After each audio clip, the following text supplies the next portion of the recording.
Bonjour à tous, bienvenue sur ma chaîne. Aujourd'hui, on va parler de l'alimentation des bébés. Donc si vous vous posez des questions sur quel rituel mettre en place autour des repas, comment créer une ambiance positive pour que les enfants aient envie de passer du temps à table, pourquoi nous, on a choisi de faire des petits pots maison plutôt que d'acheter des pots en supermarché, alors cette vidéo est faite pour vous. C'est parti! Alors, c'est toujours pareil avant de commencer cette séquence, c'est vraiment à vous de choisir l'option qui vous convient le mieux. Si vous n'avez pas le temps et que c'est pas votre combat de faire des petits pots maison, et bien juste squeezer cette partie et passer à la partie suivante. Mais je voulais vraiment expliquer pourquoi nous, on a choisi de faire à manger et pas d'acheter des petits pots en supermarché. Alors, dans le grand livre de ma grossesse, qui est un livre vraiment que je vous conseille, que j'adore, j'ai regardé le chapitre sur la diversification alimentaire et je vais vous lire tout simplement le passage qui nous disent: les petits pots achetés en supermarché sont parfaitement adaptés aux bébés, que les aliments pour enfants répondent à des normes de culture et de préparation strictes, les aliments proviennent de cultures contrôlées, sans OGM, et qu'il n'y a pas de différence avec des petits pots qu'on peut acheter d'une marque bio, ou en tout cas très peu de différence. Voilà, donc ça c'est ce que le grand livre de la grossesse dit.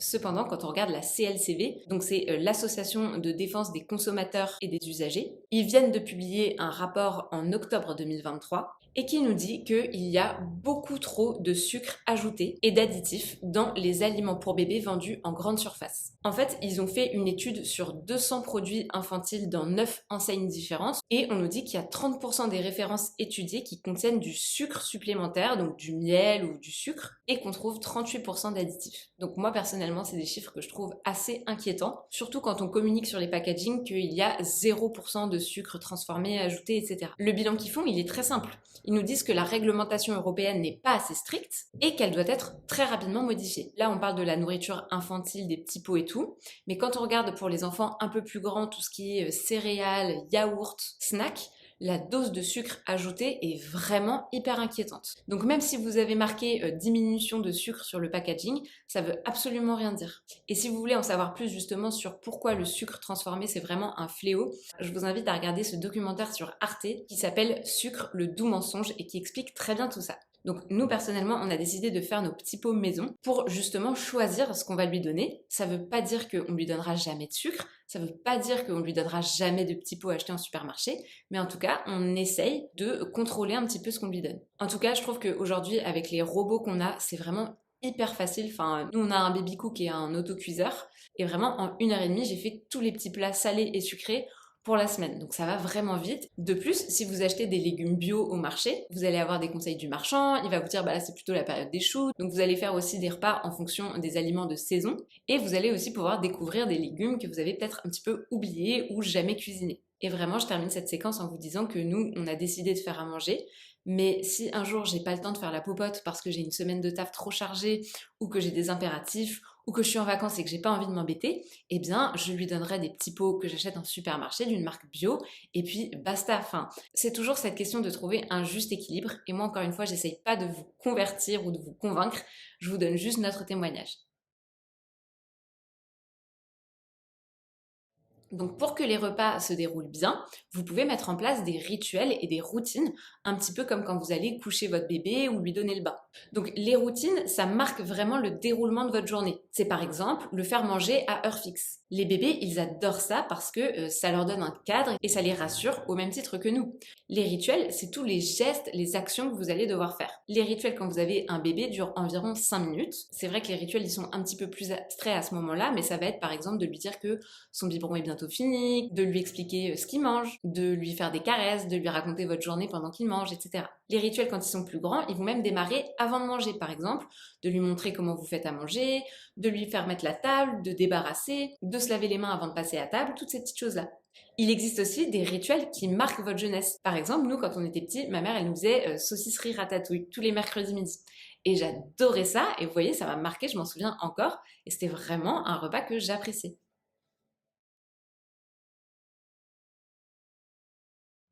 Donc pour certains enfants, c'est pas forcément positif de passer du temps à table, c'est une perte de temps et du coup c'est pour ça qu'il y a des enfants qui n'ont pas envie d'aller manger. C'est pour ça que c'est important de créer une atmosphère sympa en mettant des bougies à piles sur la table, en ayant de la vaisselle rigolote, ça favorise l'envie pour l'enfant de manger. En fait, c'est toujours pareil, plus on lui met des lunettes positives sur le nez, et plus il sera en joie à réaliser certaines actions comme passer à table.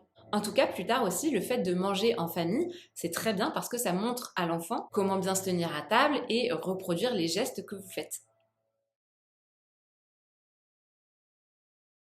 Donc quand il est bébé, vraiment, laissez-lui mettre la main dans la purée, dans la compote, les mains à la bouche et tout, parce que c'est vraiment comme ça qu'il découvre l'alimentation. Ne cherchez donc pas forcément la grande propreté pour que ce soit vraiment un moment ludique et rigolo pour lui et qu'il l'associe comme ça. Quand ils sont plus grands, vous pouvez aussi les laisser se servir, mettre le plat au milieu de la table et ne pas forcément lui imposer une dose. Je sais que ça demande beaucoup de lâcher de prise en tant que parent de faire ça, mais c'est très bon pour les enfants. Quand il est bébé aussi, n'hésitez pas à l'installer sur sa chaise haute et à lui expliquer que voilà, là c'est un temps calme où on mange, il n'y a pas d'écran, il n'y a pas d'autres distractions. Vous savez, dès ses premiers mois, le bébé, il sait manger à sa faim et se réguler, donc vraiment, faites-lui confiance sur les quantités. Nous, par exemple, il y a des soirs où elle finit pas son biberon, et c'est pas du tout pour autant qu'elle se réveille dans la nuit pour réclamer, donc vraiment, on la laisse manger ce qu'elle a envie. Un tips que la pédiatre nous avait donné et qui était un très bon conseil, c'est que dès lors que votre bébé, il fait sa nuit pour la première fois sans réclamer à manger, ça veut dire que ça y est, il arrive à faire ses nuits, entre guillemets, sans manger, et donc c'est le moment où vous ne devez plus lui redonner à manger dans la nuit. En conclusion, essayez de faire des repas un moment qui soit fun, cool, dans lequel l'enfant va découvrir et va s'amuser. Plus vous allez lui donner des aliments variés et qui respectent les saisons, plus vous allez le sensibiliser au bien manger. Quand il sera plus grand, vous pourrez aussi l'emmener au marché et lui montrer les différents aliments, lui expliquer d'où ça vient. Il pourra même peut-être choisir les aliments qui lui donnent envie et découvrir des nouveaux produits. En créant des routines et des rituels, vous mettez toutes les chances de votre côté pour que votre bébé ait envie de passer à table. Alors, il n'y a pas longtemps, j'en ai parlé avec ma pédiatre parce que je vois justement que plus on met en place des routines et des rituels, plus ça les sécurise et tout. Mais c'est vrai que nous, on a un petit peu de mal à mettre en place toutes ces choses-là. On n'est pas souvent à la maison le week-end, on fait quand même pas mal de choses et tout, et on n'est pas sur notre montre toute la journée en train de se dire ah là là, il est 18 h, le monde s'arrête parce que je vais donner le bain de mon bébé. Et donc, du coup, ça m'inquiétait un petit peu et elle m'a dit qu'il n'y avait aucun souci. L'idée, effectivement, c'est de donner un cadre, d'essayer de le respecter. Mais s'il y a des moments où on ne respecte pas la routine et tout, mais c'est pas grave et ça fait aussi partie de la vie. Donc, l'idée, c'est vraiment de trouver un bon équilibre et de pas non plus trop se stresser avec ça. Voilà les guys, merci de m'avoir écouté et puis à très bientôt pour une prochaine vidéo. Salut!